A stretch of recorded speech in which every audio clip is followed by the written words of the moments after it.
Here in the open ocean, graceful dolphins glide beneath the surface in pursuit of fish, their primary food.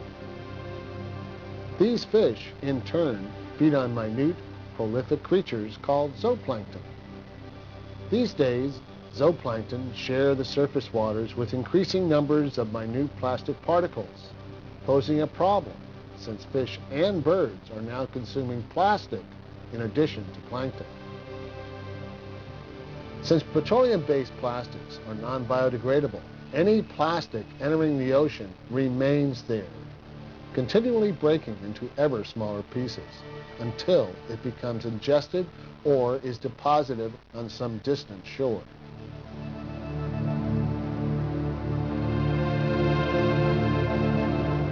Captain Charles Moore of the Algalita Marine Research Foundation is conducting experiments to better understand the threat posed by this global environmental catastrophe. Okay, let's do it.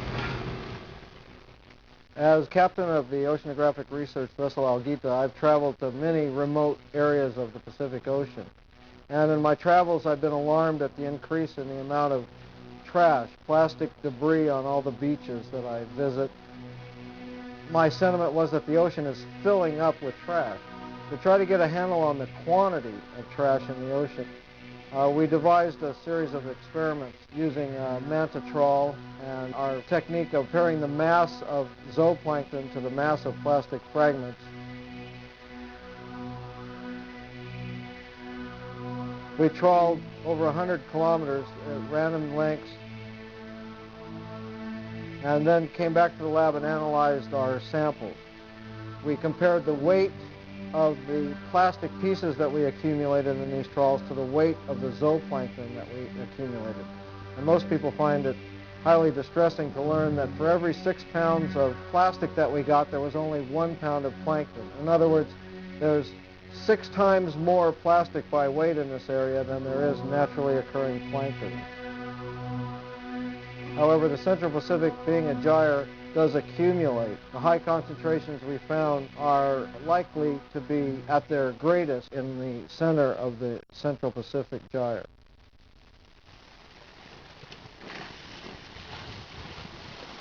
The alarming thing that we found was that practically every place that we sampled had these plastic fragments in it. No place is free of this plastic fragment pollution.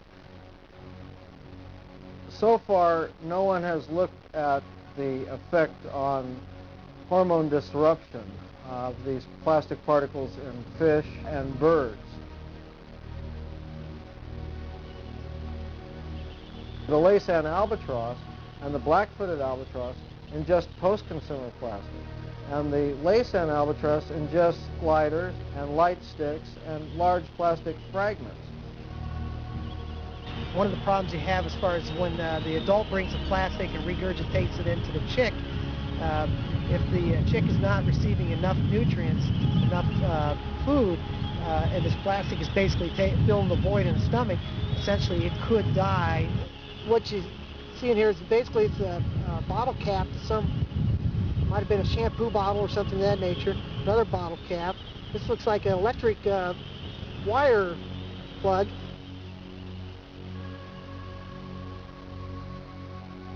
Today aboard the oceanographic research vessel Alguita, we're sampling after one of the largest storm events in the last 2 years.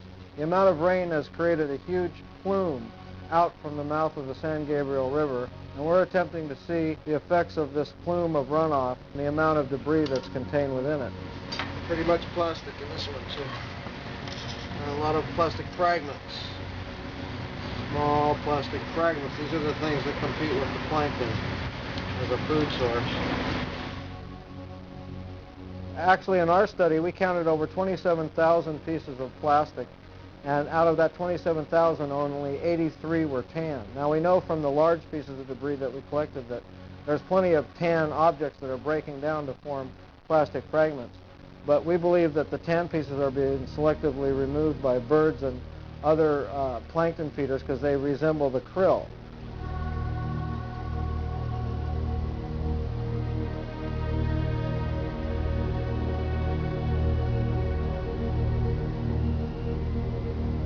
So color is important as a food mimic, also shape. The nurdles themselves have an oval shape that resembles fish eggs and are preferentially eaten by many species of birds. Over 70 species of birds have been found to ingest these pre-consumer plastics. Studies have been done on birds that have found higher PCB content in their tissues when they've ingested plastic. So we know this plastic is a way to transport pollution. Some Japanese scientists have just released a study indicating that plastic pellets, the manufactured way that plastics are shipped to end-use manufacturers, these plastic pellets are accumulators of hydrophobic pollutants, things like DDE, PCB. These can be up to 1 million times more concentrated on the surface of these plastic pellets than they are in the ambient seawater, based on this latest research.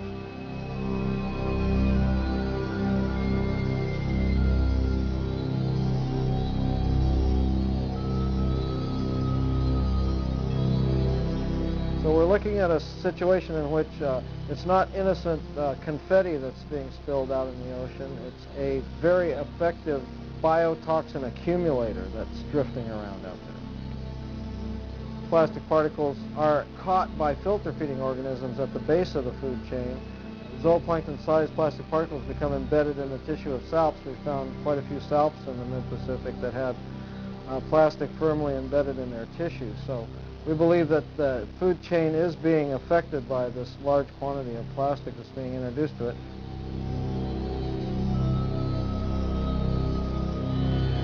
It's possible that these fragments have been there since the beginning of the plastic era in the 1950s, going around in a circle.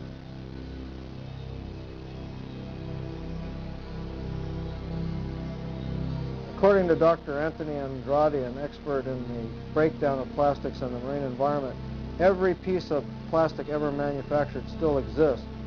The molecular weight of a molecule, a single molecule of plastic, these long-chain polymers are so heavy and so rigid that there's no organism, no bioengineered bacteria, nothing that can break them down. That's why there's no such thing as biodegradation of petroleum-based manufactured plastic. So what we've got to do is change the way we produce and consume plastic. If all the plastic ever made still exists, we've got to invent a kind of plastic that won't be around forever. There is such a thing as biodegradable plastics. Many of them are made from biodegradable sources, and instead of being petroleum-based, they're based on corn or soy. They're based on row crops. So it is possible to create plastics that don't last forever. Humans have a kind of a fatal pride called hubris that makes them think they can fix any problem they create. But it's our belief that this is one problem that humans can't fix. The only thing we can do is stop polluting and hope that the system will clean itself up in hundreds of years.